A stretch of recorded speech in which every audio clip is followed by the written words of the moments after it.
지금 이 영상을 보고 계신 분들 중에 주식 계좌 열어두고 그냥 묵혀두신 분 꽤 있으실 거예요. 그런데 올 들어 코스닥이 벌써 25% 가까이 올랐거든요. 미국 나스닥도 같은 기간 거의 20% 가까이 뛰었고요. 이 얘기를 왜 하냐면요. 그냥 놔뒀어도 올랐을 수 있는데 많은 분들이 딱 바닥에서 팔고 나왔거든요. 4월 초에 증시 무너진다고 난리 났을 때요. 그 공포의 실체가 뭐였는지, 그리고 지금 이 시장이 어디로 가고 있는지 오늘 딱 결론부터 말씀드릴게요. 근데요, 그 공포가 실제로 어느 정도였냐면요. 4월 초 딱 그 시점에 국내 증시 고객 예탁금이 107조 원까지 뚝 떨어졌어요. 고객 예탁금이라는 게 쉽게 말하면 투자자들이 증권사 계좌에 넣어두고 언제든 주식 살 준비가 된 돈이거든요. 그게 107조까지 빠졌다는 건 그만큼 많은 분들이 주식을 팔고 현금으로 빠져나갔다는 얘기예요. 왜 그랬을까요? 그때 뉴스를 한번 떠올려 보세요. 미국이 이란에 군사적으로 충돌했다는 소식이 터졌고, 관세 전쟁 얘기가 연일 나왔고, 연준이 금리를 내릴지 말지조차 불투명한 상황이었어요. 거기다 달러 인덱스가 100포인트 아래로 내려앉으면서 환율까지 흔들렸죠. 뭔가 다 무너지는 것 같은 그 느낌, 그게 딱 4월 초의 분위기였어요. 그리고 그 공포에 많은 분들이 팔았어요. 오래 들고 있던 종목도요, 손해를 보면서도요, 그냥 더 떨어지기 전에 빠져나오자는 마음으로요. 근데 그러고 나서 어떻게 됐는지 아세요? 시장이 돌아섰어요. 코스피 연간 수익률이 지금 50%를 넘어섰고 코스닥은 25% 넘게 올라 있어요. 팔고 나온 분들 입장에서는 그 상승분을 고스란히 날린 거예요. 계좌 속 종목이 오르는 걸 밖에서 구경만 한 거거든요. 이게 단순히 운이 없었던 게 아니에요. 이건 구조적인 패턴이에요. 그리고 이 패턴 오늘 이 영상에서 완전히 해부해 드릴게요. 자, 그 패턴이 뭔지 얘기하기 전에 먼저 숫자를 한번 보셔야 해요. 숫자를 보면 그때 시장에서 정확히 무슨 일이 벌어졌는지가 눈에 딱 들어오거든요. 4월 초 고객 예탁금이 107조 원이었다고 말씀드렸잖아요. 그런데 그 직전인 3월 초에는 132조 원이었어요. 한 달 사이에 무려 25조 원이 증시 바깥으로 빠져나간 거예요. 25조가 얼마나 큰 돈이냐면요. 코스닥 전체 시가총액의 거의 4%에 해당하는 규모예요. 그 돈이 딱 공포가 절정이던 그 한 달 사이에 다 빠져나간 거거든요. 그리고 이게 끝이 아니었어요. 같은 시기에 외국인들도 대규모로 팔았어요. 올 들어 외국인 순매도가 32조 원을 넘어섰다는 얘기가 나왔을 정도니까요. 국내 개인 투자자들이 불안해서 팔고 외국인들까지 팔고, 그러니까 시장이 흔들릴 수밖에 없었죠. 근데 여기서 한 가지 짚고 넘어가야 할 게 있어요. 외국인들이 팔 때는 항상 이유가 있어요. 그 이유가 뭐였냐면 달러 인덱스였어요. 달러 인덱스가 100포인트 아래로 내려오면서 원달러 환율이 흔들렸고, 그 환율 불안이 외국인 자금 이탈을 부추긴 거예요. 쉽게 말하면 원화 가치가 떨어지니까 한국 주식을 달러로 환산했을 때 손해가 나는 구조가 만들어진 거죠. 그러니까 정리하면 이렇게 돼요. 미국, 이란 충돌 우려, 관세 전쟁 공포, 달러 약세에 따른 환율 불안. 이 세 가지가 겹치면서 외국인이 팔고, 외국인이 파니까 개인 투자자도 덩달아 패닉에 빠져서 팔고, 그러면서 예탁금이 뚝 떨어진 거예요. 자, 그러면 이 분석에서 뭘 알 수 있냐고요? 바로 이거예요. 그 공포의 원인이 기업 실적이 나빠서가 아니었다는 거예요. 실제로 올해 2월부터 4월까지 3개월 연속으로 기업들의 예상이익 전망치가 오히려 올라가고 있었거든요. 기업은 잘 벌고 있는데 시장 바깥의 공포가 주가를 끌어내린 상황이었던 거예요. 이게 왜 중요하냐면요. 기업 실적이 나빠서 주가가 빠졌다면 그건 진짜 위기예요. 그러면 팔아야 맞아요. 그런데 기업은 멀쩡한데 공포 심리만으로 주가가 빠진 거라면 그건 오히려 기회거든요. 쌀 때 살 수 있는 기회요. 근데 대부분의 개인 투자자들은 그 둘을 구분하지 못해요. 주가가 떨어지면 일단 무서워서 파는 거예요. 그리고 그게 바로 오늘 제가 가장 하고 싶은 얘기의 핵심이기도 해요. 그러면 공포가 거치고 나서 시장은 실제로 어떻게 움직였는지 한번 보실게요. 이게 굉장히 중요해요. 왜냐면 시장이 회복할 때 어떤 신호를 먼저 보내는지를 알아야 다음번에 같은 상황이 왔을 때 팔지 않고 버틸 수 있거든요. 4월 초에 107조까지 빠졌던 고객 예탁금이 지금 123조 원으로 올라왔어요. 한 달도 안 돼서 16조 원이 다시 증시로 들어온 거예요. 이게 무슨 뜻이냐면 팔았던 사람들이 다시 사러 들어왔다는 얘기예요. 근데 이미 주가는 올라 있었죠. 더 비싸게 다시 사러 들어온 거예요. 코스피를 보면요. 올해 연간 수익률이 현재 50%를 훌쩍 넘어섰어요. 코스닥은 25% 넘게 올랐고요. 그리고 시가총액 기준으로 보면 코스피는 5,286조 원, 코스닥은 655조 원으로 역대 최고 수준을 계속 갱신하고 있어요. 숫자만 보면 지금 이 시장 그 어느 때보다 뜨겁거든요. 그런데 여기서 이상한 일이 하나 더 벌어지고 있어요. 미국 증시를 보면요. 다우지수나 전통 산업주들은 횡보하는데 나스닥은 올 들어 거의 20% 가까이 뛰었어요. 같은 미국 시장인데 왜 이렇게 차이가 날까요? 이유가 딱 하나예요. 기술주, 특히 반도체 중심으로 글로벌 자금이 몰리고 있는 거예요. 실제로 올해 3월과 4월 S&P 500 기술 섹터의 설비 투자 증가율이 전년 대비 49%, 56%를 기록했어요. 빅테크 기업들이 인공지능 인프라에 엄청난 돈을 쏟아붓고 있다는 얘기거든요. 그리고 그 수혜가 한국 반도체 기업들한테까지 흘러들어오고 있는 거예요. 그러니까 코스닥이 코스피보다 더 많이 오른 것도 이상한 게 아니에요. 반도체 기술주 비중이 높은 게 코스닥이니까요. 자, 이 흐름을 정리해보면요. 공포가 절정이던 4월 초를 기점으로 시장은 완전히 반전됐어요. 그리고 그 반전의 엔진은 기업 실적이었어요. 글로벌 유동성이 120조 달러라는 역대 최고치를 경신하면서 그 돈이 실적이 좋은 기술주와 반도체로 계속 흘러들어오고 있는 거거든요. 근데 이걸 알고 나서도 여전히 드는 의문이 있을 거예요. 좋아, 그래서 지금 사야 한다는 건지 아니면 이미 너무 많이 올라서 위험하다는 건지 그게 궁금하시죠? 그 얘기를 바로 다음에 해드릴게요. 지금 이 시장을 진짜로 움직이는 변수가 뭔지 딱 두 가지만 알면 방향이 보이거든요. 지금 이 시장을 움직이는 핵심 변수가 딱 두 가지예요. 미국은 금리, 한국은 달러. 이 두 가지만 머릿속에 넣고 있으면 시장이 오를 때와 흔들릴 때를 훨씬 더 침착하게 볼 수 있거든요. 하나씩 풀어드릴게요. 먼저 미국 금리 얘기부터 해요. 지금 미국 연준, 그러니까 미국 중앙은행이 기준금리를 어떻게 할지가 전 세계 증시에 엄청난 영향을 미치고 있어요. 올해 들어 연준은 금리를 동결했어요. 내리지도 않았고 올리지도 않았어요.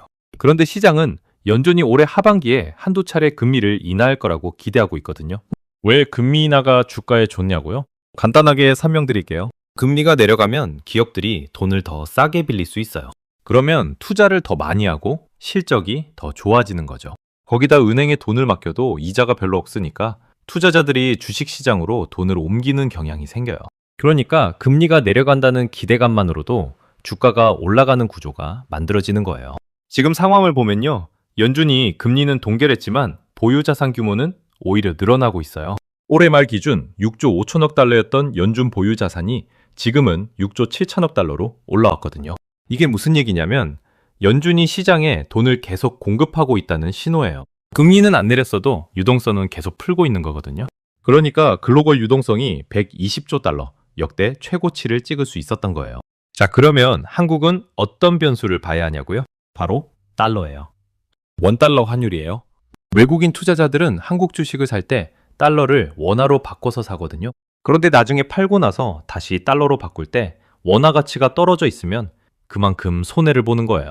그러니까 환율이 불안할수록 외국인들이 한국 시장을 떠나는 경향이 생기는 거죠. 근데 지금은 달러 인덱스가 100포인트 아래로 내려와서 상단 평균인 105포인트를 한참 밑돌고 있어요. 쉽게 말하면 달러 이미 예전보다 많이 약해졌다는 얘기예요. 그러면 상대적으로 원화 가치가 안정되고 외국인들 입장에서 한국 주식을 들고 있는 게 덜 부담스러워지는 거예요. 여기서 이상한 일이 하나 더 벌어지고 있어요. 미국이 이란과 군사 충돌을 했는데도 보통 전쟁이나 지정학적 리스크가 생기면 달러가 강해지거든요. 안전자산으로 달러를 사려는 수요가 늘기 때문에요. 그런데 이번엔 달러가 강해지지 않았어요. 오히려 약세를 유지했거든요. 이게 왜 그러냐면 미국 재정적자 우려가 달러 강세를 막고 있기 때문이에요. 전쟁이 길어질수록 미국 정부 지출이 늘고 재정 적자가 커지니까 달러에 대한 신뢰가 흔들리는 구조가 만들어진 거예요. 이 두 가지 변수를 합쳐서 보면요. 연준은 유동성을 풀고 있고 달러는 약세를 유지하고 있어요. 이 조합이 뭘 의미하냐면 지금은 신흥국, 특히 한국처럼 기술주와 반도체 비중이 높은 시장으로 글로벌 자금이 흘러들기 좋은 환경이라는 거예요. 그렇다고 마냥 좋은 것만은 아니에요. 변수는 언제든 바뀔 수 있거든요. 연준이 갑자기 금리를 올리겠다고 하거나 이란 사태가 더 악화되거나 미국 재정 적자가 더 커지면 달러가 다시 강해질 수 있어요. 그리고 그때 외국인들이 또 빠져나올 수 있고요. 그러니까 지금 중요한 건 이 두 가지 변수의 방향을 꾸준히 지켜보는 거예요. 연준이 금리를 어떻게 결정하는지, 달러 인덱스가 어떻게 움직이는지 이 두 가지만 봐도 시장이 흔들릴 때 패닉에 빠지지 않을 수 있거든요. 그리고 그게 바로 개인 투자자와 전문 투자자를 가르는 차이예요. 자, 그러면 이제 가장 중요한 얘기를 해볼게요. 변수도 알았고 시장 흐름도 알았는데 왜 개인 투자자들은 계속 손해를 볼까요? 정보가 없어서일까요? 아니에요. 요즘은 유튜브만 켜도 증시 분석이 쏟아지잖아요. 정보는 넘쳐나는데 결과가 안 좋은 거예요. 그 이유가 뭔지 제가 딱 한 가지로 정리해 드릴게요. 바로 감정이에요. 공포와 탐욕이 번갈아 가면서 판단을 흐리는 거예요. 이걸 저는 3단계 패턴이라고 불러요. 첫 번째 단계는 공포 매도예요. 주가가 뚝 떨어지기 시작하면 불안해지죠. 뉴스에는 온통 나쁜 얘기만 나오고 주변에서도 다 판다고 해요. 그러면 나도 팔아야 할 것 같은 거예요. 더 떨어지기 전에요. 그리고 팔아요. 그런데 그게 딱 바닥 근처인 경우가 많아요. 두 번째 단계는 관망이에요. 팔고 나서 현금을 들고 있는데 주가가 다시 오르기 시작해요. 처음에는 잠깐 오르는 거겠지 싶어요. 더 떨어지면 그때 다시 살 생각으로 기다려요. 근데 주가는 계속 올라가요. 그래도 아직은 너무 비싸다 싶어서 기다려요. 그렇게 기다리다가 어느 순간 내가 팔았던 가격보다 훨씬 높아져 있어요. 세 번째 단계는 추격 매수예요. 더 오를 것 같으니까 이제라도 사야겠다 싶어서 들어가요. 근데 이미 많이 오른 고점 근처에서 사는 거거든요. 그리고 얼마 지나지 않아 또 조정이 오면 다시 무서워서 또 팔아요. 이게 반복돼요. 이 패턴 어디서 많이 보신 것 같지 않으세요? 저도 그랬어요. 솔직하게 말씀드리면 이 패턴에서 벗어나는 게 좋은 종목 고르는 것보다 훨씬 더 어려워요. 왜냐면 종목은 공부하면 되는데 감정은 공부한다고 바뀌지 않거든요. 실제로 이번 4월 초 공포 국면을 한번 떠올려 보세요. 그때 팔았던 분들 중에 주가가 더 오를 거라는 걸 몰라서 판 분들이 얼마나 됐을까요? 아마 대부분은 알고 있었을 거예요. 오래 들고 있으면 오를 가능성이 높다는 거요. 근데 무서웠던 거예요. 그 무서움이 판단을 이긴 거예요. 이게 왜 생기냐면요. 인간의 뇌는 손실에 굉장히 민감하게 반응하도록 설계돼 있어요. 심리학에서는 이걸 손실 회피 편향이라고 부르는데요. 똑같은 금액이라도 잃는 고통이 버는 기쁨보다 2배 이상 크게 느껴진다는 거예요. 그러니까 주가가 떨어질 때 느끼는 공포가 주가가 오를 때 느끼는 기쁨보다 훨씬 강하게 작동하는 거예요. 이건 의지력의 문제가 아니에요. 뇌의 구조 자체가 그렇게 돼 있는 거거든요. 그러니까 이 패턴을 깨려면 의지를 강하게 먹는 게 아니라 처음부터 감정이 개입할 여지를 줄이는 구조를 만들어야 해요. 그게 바로 다음에 말씀드릴 대응 전략 3가지의 핵심이기도 해요. 이 패턴 피할 수 있어요. 방법이 있거든요. 자, 이제 진짜 실전 얘기예요. 아까 말씀드린 그 패턴, 공포 매도에서 추격 매수로 이어지는 그 사이클에서 벗어나려면 어떻게 해야 하는지 지금 당장 쓸 수 있는 방법 3가지를 말씀드릴게요. 거창한 기법이 아니에요. 감정이 끼어들 틈을 미리 막아두는 구조를 만드는 거예요. 첫 번째는 분할 매수예요. 한 번에 다 사지 않는 거예요. 예를 들어 어떤 종목에 1,000만 원을 투자하고 싶다면 한 번에 1,000만 원어치를 사는 게 아니라 300만 원씩 3번에서 4번에 나눠서 사는 거예요. 왜 이게 도움이 되냐면요. 한 번에 다 샀을 때는 주가가 조금만 떨어져도 엄청난 공포를 느끼거든요. 내가 산 가격보다 떨어졌으니까요. 근데 나눠서 사면 주가가 떨어졌을 때 오히려 기회가 생겨요. 더 싸게 살 수 있는 기회가 남아있으니까요. 그러면 떨어지는 게 덜 무섭거든요. 실제로 이번 4월 초 공포 국면 때 분할 매수 원칙을 지키던 분들은 그 하락 구간에서 추가 매수를 했어요. 그리고 지금 상당한 수익을 보고 있는 경우가 많아요. 반면 한 번에 다 넣었던 분들은 그 공포를 못 이기고 팔아버린 경우가 훨씬 많았고요. 두 번째는 섹터 선별이에요. 지금 이 시장에서 모든 종목이 다 오르는 게 아니에요. 글로벌 자금이 몰리는 곳이 따로 있거든요. 앞서 말씀드렸듯이 지금은 기술주, 특히 반도체와 인공지능 인프라 관련 섹터로 돈이 집중되고 있어요. 빅테크 기업들의 설비 투자 증가율이 전년 대비 50% 가까이 나오고 있고 그 수혜가 한국 반도체 기업들한테까지 흘러오고 있다고 말씀드렸잖아요. 그러니까 지금 시점에서 종목을 고른다면 이 흐름과 같은 방향에 있는 섹터에서 고르는 게 훨씬 유리해요. 반대로 이 흐름과 무관한 종목, 전통 제조업이나 내수 소비 위주의 종목들은 시장이 전체적으로 올라도 상대적으로 덜 오르거나 횡보하는 경우가 많거든요. 물론 무조건 기술주만 사라는 얘기가 아니에요. 자신이 잘하는 섹터 안에서 지금 글로벌 자금 흐름과 방향이 맞는 종목을 고르라는 거예요. 세 번째는 현금 비중 관리예요. 이게 가장 간단한데 실제로 지키는 분들이 제일 적어요. 투자금 전부를 다 주식에 넣지 않는 거예요. 항상 전체 투자금의 20%에서 30% 정도는 현금으로 들고 있는 거죠. 왜냐면요. 현금이 있으면 시장이 흔들릴 때 공포가 훨씬 줄어들거든요. 내 전 재산이 주식에 묶여 있을 때와 여유 현금이 있을 때 같은 하락장을 보더라도 느끼는 공포의 크기가 완전히 달라요. 그리고 현금이 있으면 폭락 구간에서 추가 매수를 할 수 있는 실탄이 생겨요. 이번 4월 초처럼 시장이 갑자기 흔들릴 때 현금이 있었던 분들은 그게 기회였지만 전부 다 넣어뒀던 분들은 그냥 손 놓고 있을 수밖에 없었거든요. 이 세 가지를 정리하면요. 전환 매수로 평균 매입 단가를 낮추고 섹터 선별로 글로벌 자금 흐름에 올라타고 현금 비중 관리로 공포를 이겨내 심리적 여유를 만드는 거예요. 이 세 가지 구조가 갖춰져 있으면 시장이 흔들려도 뉴스에 반응해서 충동적으로 팔 가능성이 훨씬 낮아져요. 거창한 투자 기법이 따로 있는 게 아니에요. 감정이 끼어들 틈을 미리 막아두는 습관. 그게 전부거든요. 자, 처음으로 돌아와서 한 가지만 다시 짚고 마무리할게요. 오늘 영상을 시작할 때 이렇게 말씀드렸잖아요. 그냥 놔뒀어도 올랐을 수 있는데 많은 분들이 딱 바닥에서 팔고 나왔다고요.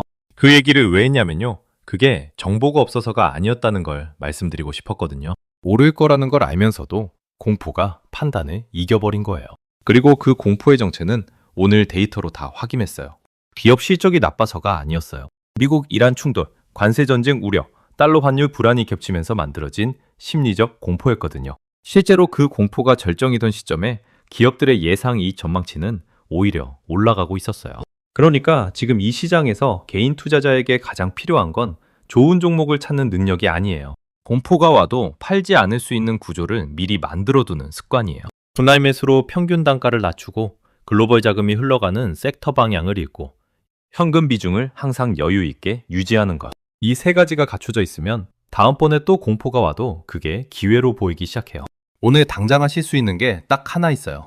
지금 본인 투자 계좌를 열어서 현금 비중이 얼마나 되는지 확인해 보세요. 만약 현금이 전혀 없이 다 주식에 묶여 있다면 오늘 이 영상이 드리는 가장 중요한 메시지는 이거예요. 지금 당장 팔라는 게 아니에요. 다음번 공포가 왔을 때 팔지 않으려면 지금부터 현금 비중을 조금씩 확보해 두세요. 시장은 언제든 또 흔들려요. 연준이 예상과 다른 결정을 할 수도 있고 달러가 갑자기 강해질 수도 있고 새로운 지정학적 리스크가 터질 수도 있어요. 그 공포가 왔을 때 오늘 이 영상이 떠오른다면 그게 바로 오늘 이 시간이 의미 있었다는 거예요.